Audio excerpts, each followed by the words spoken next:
Welcome back to Cards and Comics. Today, the title of my video is Who Watches the Watchmen? Now, this phrase is more commonly heard in comic book community circles, as is used extensively in the Watchmen comic book, which is a classic Alan Moore graphic novel that talks about who watches the people who are in power. And in that case, it was who watches the superheroes to make sure they don't do bad things. Because if they are the most powerful force, who can actually stop them if they want to go rogue, right? That was sort of the theme, one of the themes of that comic book. Now, the Alan Moore comic book didn't actually originate the phrase. It's a phrase that was uttered by a poet. And the original phrase, again, Juvenal was the original poet. And he was talking about people who were guarding his wife. And the Latin phrase was, who will guard the guards themselves? And it's been interpreted as who watches the watchman, throughout the years. Now, the idea of self-policing is very commonly understood in a lot of hobbies, a lot of other areas. And in fact, if you think about advertising, the advertising, market, or the people who advertise consumer goods actually self-police.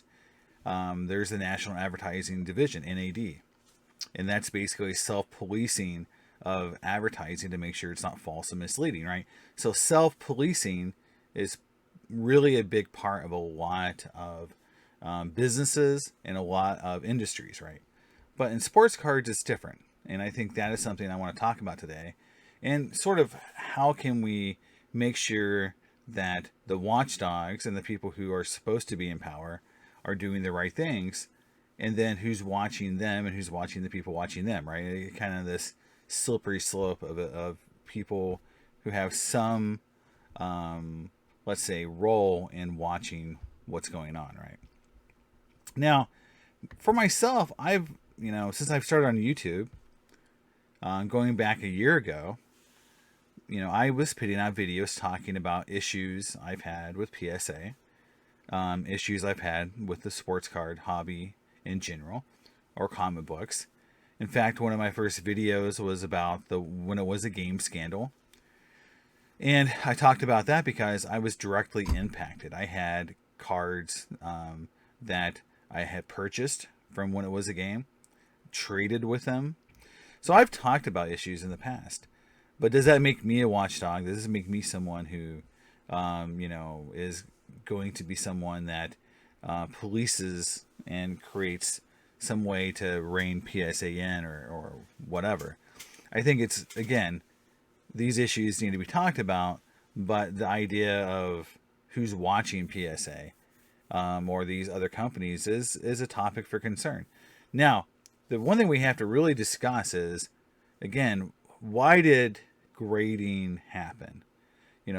Why did all of this come to fruition?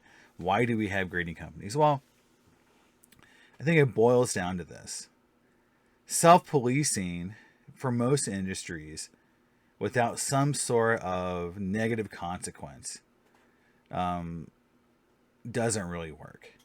And in the sports card hobby for decades, dealers, collectors, everyone would overgrade cards, would try to alter cards to get collectors to pay more for the card than it was really worth, or try to pass cards that were fake off as authentic.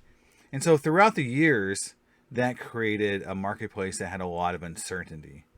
And PSA and the grading companies came in at a time when selling stuff through the internet was just booming, just starting, and they created this ability to create confidence in the material, right? Create confidence in what you're buying is legitimate, it's authentic, and it has a certain condition that you can kind of bank on. Now, this worked extraordinarily well for this coin hobby, the coin collectors, the comic book collectors, the card collectors, because for generations we've experienced this issue with overgrading, faking, altering, things that just create tons of issues for collectors who just want something real that's in the condition they paid for, right? So if you go back to, but the problem is that today grading doesn't have the same meaning as it did when it first started.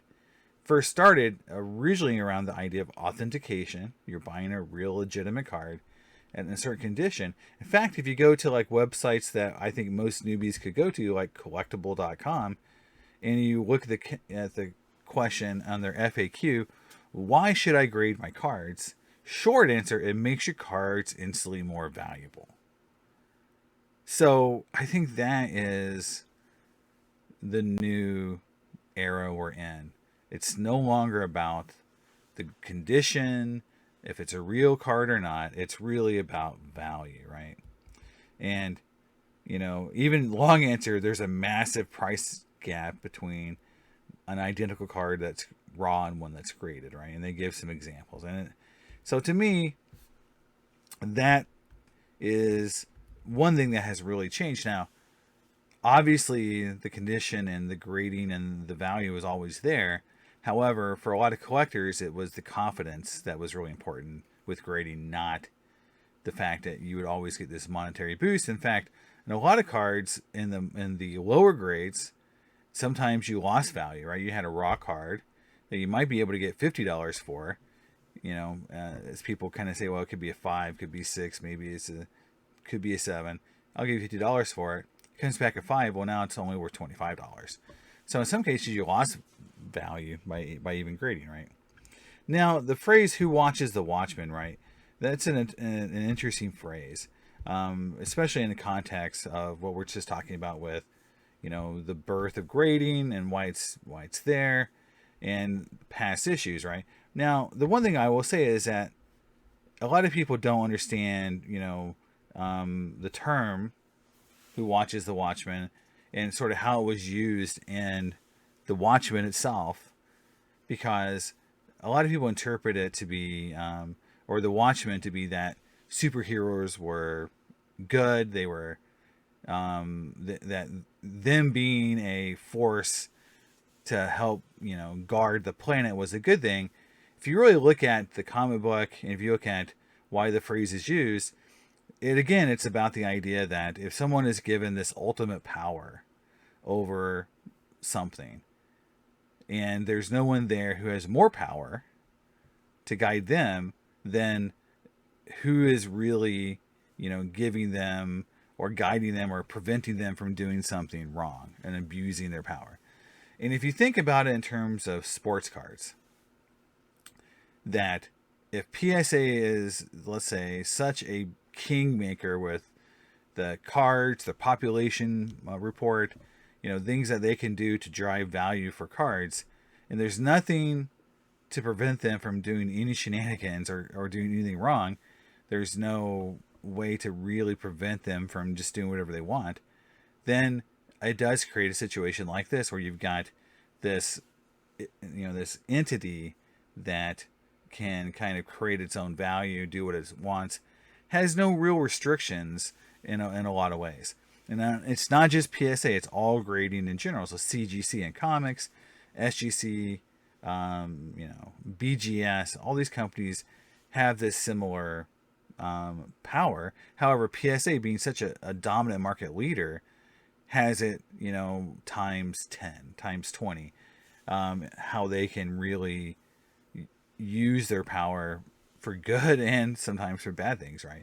And the reason why I bring it up is because, again, we talked about the hobby needing watchdogs. Well, why? If PSA has never done anything wrong, then why do we care? Well, the problem is that PSA, unfortunately, has done things wrong, has been sued many, many times. So if you look at, there are many, many lawsuits and issues from PSA. And so if you just Google PSA lawsuits itself, you'll see a lot of things pop up, and they're not all the same issue. Again, I mentioned when it was a game that happened, over 10 years ago. And you can see these are more recent, but if you go back in PSA's history, there's a lot of lawsuits that are out there that they've been involved with, things that they've been wrongdoing. So again, they haven't been perfect. So the idea of a watchdog needed is there. Also, if you just look at history itself, the history of the hobby, even when it's not someone like a PSA, you had the largest auction house, Maestro Auctions, that was conducting shill bidding. They went, Bill Maestro went to jail. He just got recently out. So that was a thing too, is you couldn't trust the auction houses. It isn't just any auction house. This is the biggest auction house at the time doing things that were illegal. So the hobby itself is pretty skeptical of people in the hobby. So yes, the idea that there needs to be watchdogs is something that is out there, that is unmet need, that even when there are people out there looking out for us, like auction houses maybe, or PSA and the grading companies, sometimes they don't live up to the standards that most collectors would want them to have. Now, so when I bring this back to sports cards, right, and how we go from this idea that the hobby itself is unregulated, there's no government intervention, we've got basically companies that are supposed to be watching out for us, or these third-party providers, and so we don't think that they're really doing that great a job. So collectors take it upon themselves to police the hobby, to create their own kind of like neighborhood watch. That has happened, and it's happened organically throughout the years. It started with forums, it started with just websites, and it has grown into even YouTube communities, right? However, what's happening now is it's becoming much more of a mainstream thing. You're seeing LeBron, this card porn lawsuit, right? This LeBron James rookie card. This popped up on my, Yahoo alert thing. I've got still, hooked up to one of my phones, and it just took me by surprise that a sports card lawsuit popped up on a news feed. And I think that is very telling, right? That is something that, is very odd, I think, for the hobby itself to have, I would call, so many things happening all at once that are very litigious. And this idea of a website or, a company that's taking on these fake or allegedly fake patches and things that are kind of wrong in the hobby, getting press, getting lawsuits, getting to this level is in some ways good, but there can also be a downside. And the other thing I would say too is if you look at and just Google sports card lawsuits, you'll see all these different videos talking about lawsuits and just bad things happening on the hobby. And if you contrast that with comic books and Google comic book lawsuits, the lawsuits that are talked about mostly in comic books are lawsuits around either creator rights or companies back in the day suing each other, or DC and Marvel getting into lawsuits, and it's nothing to do with shenanigans happening with auction houses, cards themselves, or comics themselves. It's really around the industry and how it treats itself or the artist versus the collector, right? So it's a very different amount of litigation going on in comic books versus sports cards, right? And again, when you go over here to some of the things that are you see with, let's say Jeff Wilson, all of these videos here talking about, his channel and the lawsuits and him sending out the letters and him having to, respond or, to other people's videos, very different than what's going on in other hobbies and other content on YouTube. So the sports card community is different in how it polices itself, how it looks at these things, and how aggressive it treats these issues. And I will say this, and maybe, it's just my own jaded history, but what I see happening in the sports card hobby, and the reason why the watchdogs are so, let's say, more angry and so much more willing to kind of take bigger shots, is that it's happened for so long and it's kind of never fixed itself. Even with the advent of grading, even with all of these, forums and blog posts and websites and people talking about this, we still have the same issues over and over. So when an issue comes about, there is this strong reaction to it in the card side. And I would almost say that in some cases there might be even overreactions to things, because we're so used to getting ripped off, to bad things happening in the sports card collecting side of it, that, and people are so tired of it, that any hint of wrongdoing or bad behavior is met with huge criticism and pushback, where we don't see it quite as often, or as vitriolic. Is it vitriolic? Is that the word? In other hobbies, right? And I think that is very clear with this recent Jeff Wilson issue.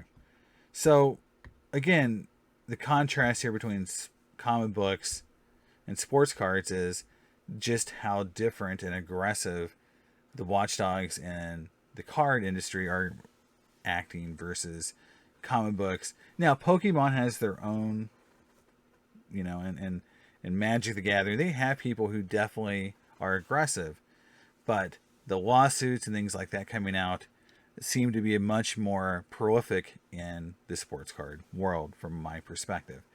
Now, the downside, the other side of this, and again, when you talk about the phrase "who watches the Watchmen," and you've got these kind of like self-policed folks in the hobby, but if you take it to the next level, the next logical step is, who's watching them, who's making sure they're accountable, right? And the thing that has to be very careful in this hobby, in any kind of watchdog group itself, is you can get it wrong, and that can happen. And if you get it wrong, what do you do?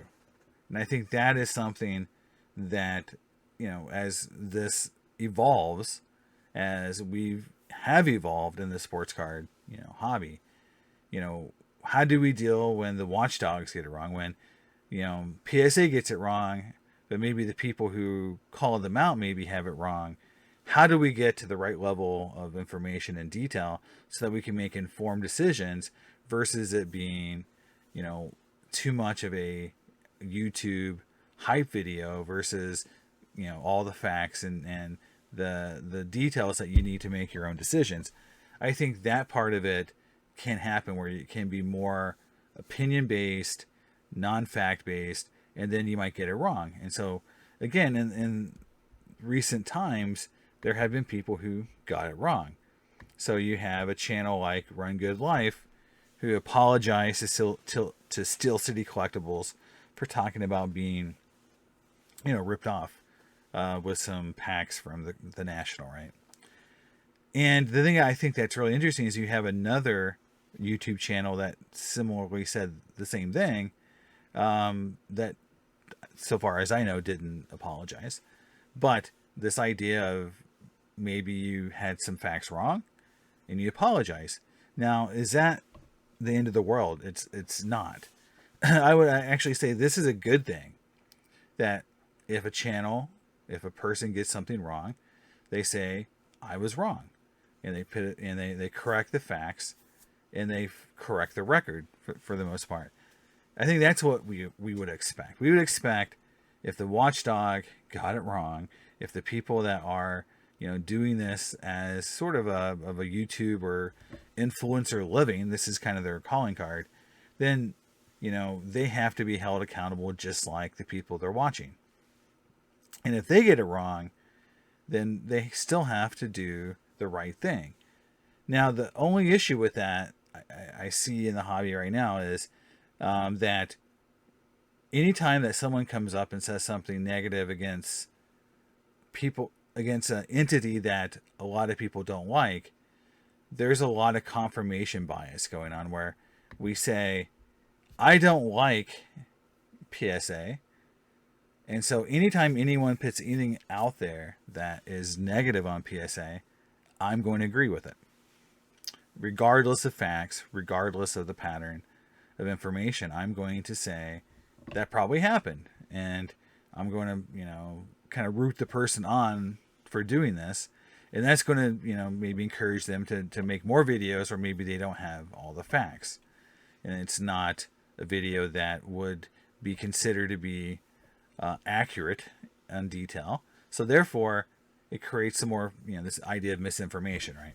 The confirmation bias is something that we have to really strive to avoid if we're going to have a self-policing part of the collector community. Because if you're just agreeing with anyone who says something that against someone you don't like, I don't like King Golden, but if someone says something to me that was not factual about King Golden, because again, he's someone in the hobby that I've never really enjoyed from his past, discretions. And so therefore, I always look at videos that probably talk about King Golden in a negative light to see what he did next. But if it's not factual, if it's not something that I actually agree with when I read the facts, then I'm not going to sit there and root that and say, yes, that's something we should keep talking about, because it's just not true. And I think that is something we have to really get to, is the truth. However, if the pattern of facts fit, if the truth fits, and it's, logically correct that everything that the person is saying, then to me it is open season to some extent. That, yes, now that we know that all the facts fit, that there's no really disputing the issue, that person, or that, should either, should have some negative consequences. In this hobby, since there's no regulation, it's going to be through probably YouTube videos, call out videos, forum post, things to inform collectors that someone's doing something shady, and that's sort of how the policing has to happen. We have no other way to inform other people in the hobby of wrongdoing and let's say bad faith actors than what people are doing, which is social media and the things that they're doing to inform collectors, right? So when everything fits and it works, that is the right thing to do. However, if you're wrong, you should, again, admit it, you're wrong. Don't put out misinformation and correct the record, right? Now, the thing that, also, just so that, everyone is clear, is that, again, I think the watchdogs are needed. That the websites out there, and I'll go back to the card porn LeBron James card, and just the fact that in recent times, this idea of photo matching cards, and again, with serial number cards, that makes it so much easier. To me, the photo evidence is evidence. It's factual. If the patch has been altered and removed and changed in a card, it's beyond dispute if that is what happened. So again, if card porn is pointing out that a patch has been switched and altered and there's visual reference information and the card is numbered, how can someone argue that that's not a factual thing and that the card itself has been altered? And we see on blowout forums, all the vintage cards have been trimmed, and all the modern Tom Brady cards that have been trimmed, and Mike Trout cards, because we can see visual evidence of that fact, right? So again, in those cases, that is where we should really be hammering and pushing harder to get those things fixed. And the watchdogs, again, do a great job on those issues. Again, but when sometimes they get it wrong or they talk about information without really a lot of facts, that's where we have to be a little careful, because there's no one else to really hold them accountable other than other collectors. So again, that's why who watches the Watchmen is an appropriate phrase for what's happening today in comics and more appropriately sports cars. So that's my take on sort of what's going on with the hobby and how we're self-policing it, and how it's still never going to be perfect, but it's all we have right now because, again, highly unregulated market, no real system to get wrongdoers, ejected from the hobby. They still stick around forever. So this is all we got, guys. So let's try to make it as good as possible. So that's what I'm going to talk about today. Like and subscribe in the video, and tell me your thoughts in the comments. And I'll see you next time in Cards and Comics. Bye.